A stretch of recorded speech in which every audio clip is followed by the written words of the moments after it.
The story of Wii Sports Resort starts all the way back on the Super Nintendo, before they even created the first Wii Sports. Pilot Wings was a launch title for the SNES, at least in North America, all the way back in 1991. The game was huge for the Super Nintendo, really showing what the console could do. It really pushed the console to its limits in a really awesome way, showing almost 3D graphics on the Super Nintendo using something called Mode 7, which makes things look 3D. It's what games like F-Zero, Super Mario Kart, and stuff like that mainly used, but it was also used in more normal games like Super Mario World and Yoshi's Island. Pilot Wings was a technical marvel at the time, and one of the best flight simulation games that released. The game eventually got a sequel called Pilot Wings 64, which released as a launch title for the Nintendo 64, and ever since then, Nintendo wanted to make another game just like Pilot Wings, or a sequel to Pilot Wings itself. But Nintendo went on to make the GameCube, and there was no Pilot Wings. But secretly, behind the scenes,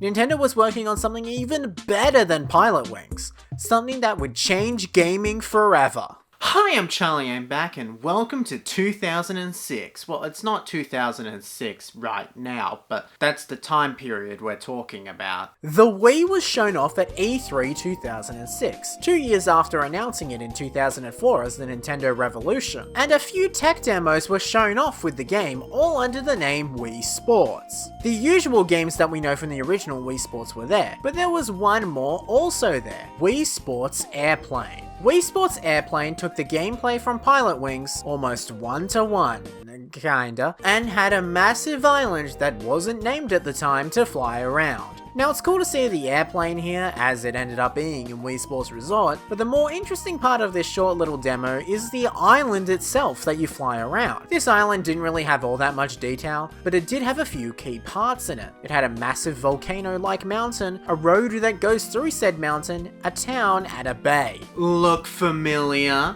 Well, that's because it eventually ended up being the island they use in Wii Fit. Huh? Wii Fit was the next big game in the Wii series if you ignore Wii Play, and had a running minigame where you run around an entire island. The manual for the game actually had a map of this island, with it being known as Wii Fit Island, or Whiffity Island for some reason, at least in Australia. The island expands on what was seen in that Wii Sports tech demo, adding a lake attached to the mountain, and most importantly, a lighthouse. The island is only ever really seen in Wii Fit, but it obviously inspired something at Nintendo as finally, Whiffity Island was turned into Woohoo Island and became the main setting of Wii Sports Resort. The idea was that this Woohoo Island could appear across several games, as it ended up doing in Wii Fit Plus, Pilot Wings Resort, Mario Kart 7, and Super Smash Bros. 4, just to name a few. Nintendo finally had the location, the theming, and everything ready for Wii Sports Resort. Now all they needed was the perfect game.